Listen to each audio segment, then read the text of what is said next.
भाजपा सिर्फ उन्माद पैदा करती है, तनाव पैदा करती है, अलगाववाद पैदा करती है, बड़का झूठा पार्टी है, भारत जलाओ पार्टी है। सबसे ज़्यादा बजड़ा खाना बीजेपी चलाती है। गाय का मांस का निर्यात सबसे ज़्यादा भाजपा करती है। भ्रष्टाचार वो करें, केंद्रीय मंत्री ही करोड़ों करोड़ रुपया पकड़ा जाए, चुप्पी साध लें, वो लाठीचार्ज हुई है। पूरी तरह से दुर्भाग्यपूर्ण है। पूरे मामले की जांच होगी, दोषी पाए जाने पर कार्रवाई सुनिश्चित होगी। नमस्कार, आप देख रहे हैं प्रेस जागर। मैं हूं कुंदन कुमार। कल डाकबंगला चौराहे पे एक लाठीचार्ज होता है। वो STIT और CTET के छात्र वहाँ आंदोलन कर रहे होते हैं और बहुत शांतिपूर्ण ढंग से वो आंदोलन चल रहा होता है।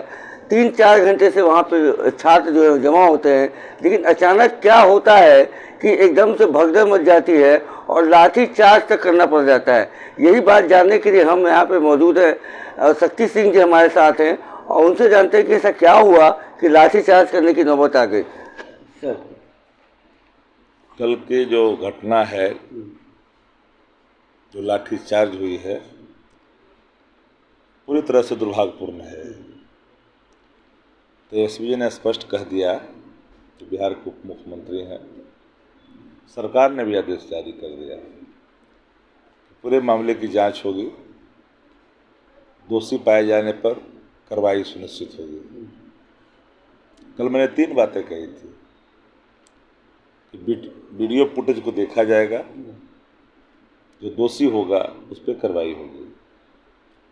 दूसरी बात हमने ये कहा कि प्रतिबंधित इलाका था जहां धरना प्रदर्शन नहीं होना था। इसके पहले भी हम लोग भी लाठियां खाए हैं उस जगह, लेकिन एक ऐसा तस्वीर जो कहीं ना कहीं संशय में डालता है, वो तस्वीर है राष्ट्रीय ध्वज का, जिसका हम लोग सम्मान करते हैं, हमारा प्रतीक है देश का। वो हाथ में लेकर के कैसे पड़ा हुआ है, पहली बार मैंने देखा किसी भी अभ्यर्थी के आंदोलन में राष्ट्रीय ध्वज हाथ में, ये मैंने पहली बार देखा। चौथी चीज़ें मैंने ये समझा कि 3 घंटे से लोग थे, लेकिन पुलिस लाठी चार्ज नहीं कर रही थी।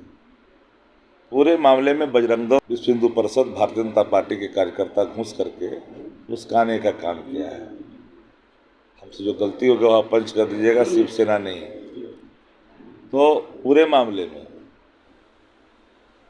तो साजिश की बू भी आती है कि 3 घंटा जब चल रहा था तो क्यों नहीं हुआ, एकाएक कौन सी स्थितियाँ उत्पन्न हुई। फिर भी मांग जायज है और मुख्यमंत्री और उप मुख्यमंत्री दोनों इन बातों का आश्वासन ही नहीं दिया, बल्कि पटना या गांधी मैदान से घोषणा कर दी 24 तारीख को विश्वास मत हासिल करनी है। कम से कम इस राज्य के अंदर में इतना तो हुआ कि बेरोजगारी पर चर्चा हो रही है। किसी लोगों ने कहा कि भाजपा रोजगार की चर्चा नहीं करती, अभी करती है। भाजपा बेरोजगार की चर्चा करती है, तब करती है जब वो विपक्ष में जाती है, तब नहीं करती है। आज तो उस जगह पे आए, भाजपा से उम्मीद देखिए, भाजपा सिर्फ उन्माद पैदा करती है, तनाव पैदा करती है, अलगाववाद पैदा करती है, बड़का झूठा पार्टी है, भारत जलाओ पार्टी है।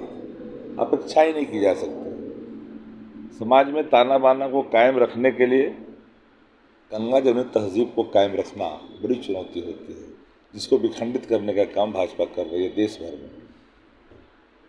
अब बताइए कि जब यहाँ राजद, जदयू एक साथ एक मंच पर आ गए, माले है, वाम दल है, कांग्रेस है, यहाँ मिट्टी भी नसीब होगा क्या भाजपा को? बताइए, एक आगो जीतेंगे क्या पार्लियामेंट में भी?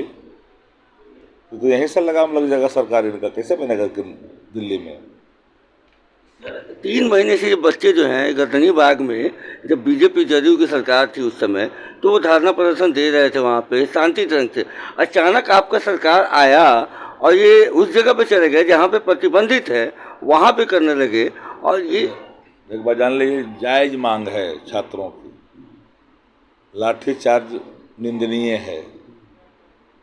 प्रतिबंधित क्षेत्र में उग्र प्रदर्शन करना भी उल्लंघन भी है, लेकिन इसके बावजूद भी जो कार्रवाई हुई वह जांच का विषय है। संलिप्तता सामने खुल करके आई है। आज अभी नित्यानंद राय जी से सवाल पूछा गया, पीसी कर रहे थे वो, तो उनका कहना है कि 2024 में सारे दल समाप्त हो जाएंगे, सिर्फ भाजपा होगी और सिर्फ भाजपा होगी। फिर क्या उन्होंने नित्यानंद राय जी ने 24 में भाजपा विलीन हो जाएगी, नहीं रह पाएगी। देश अब सहन करने की स्थिति में नहीं है, भाजपा समाप्त होगी, नहीं रह पाएगी। उन्होंने आरोप भी लगाया है कि तेजस्वी यादव कसाई खाना खोलने वाले हैं, हम लोग जो है गाय पे तस्करी पे रोक लगाते हैं, इसको क्या कहेंगे? सबसे ज़्यादा बुजुर्ग खाना बीजेपी चलाती है, गाय का मांस का निर्यात सबसे ज़्यादा भाजपा करती है। निकाल लीजिए रिपोर्ट ना, बुचड़ खाना वो चलाते हैं, कसाई खाना वो चलाते हैं, निर्यात बिफ का वो करते हैं। बताइए जैन बंधु किसके हैं, ही ना बताएंगे। तो भ्रष्टाचार वो करें, केंद्रीय मंत्री ही करोड़ों करोड़ रुपया पकड़ा जाए, चुप्पी साध लें, वो आरोप उन पर लगे तो मुंह बिचका दें। उनके शासित राज्य भाजपा यूपी में सुप्रीम कोर्ट कह रहा है कि जंगल राज है, चुप्पी साथ दे। अरे जंगल राज का दर्शन भाजपा को हुआ ना करना चाहिए, इन्हें कहाँ चलाते, यहाँ वो सब चीज़ नहीं है। आप सुन रहे थे शक्ति सिंह जी को, इन्होंने जो कहा है कि जो भी हुआ है घटनाक्रम वो निंदनीय है, छात्रों की जो मांगे हैं वो जायज़ है, लेकिन जो भी कल कुछ हुआ उस घटना की जांच होगी और जो भी दोषी पाए जाएंगे उनको सज़ा जरूर मिलेगी। बहरहाल ऐसे तमाम ताज़ा तरीन खबरों के लिए बने रहिएगा प्रेस जागरण के साथ। तब तक के लिए धन्यवाद।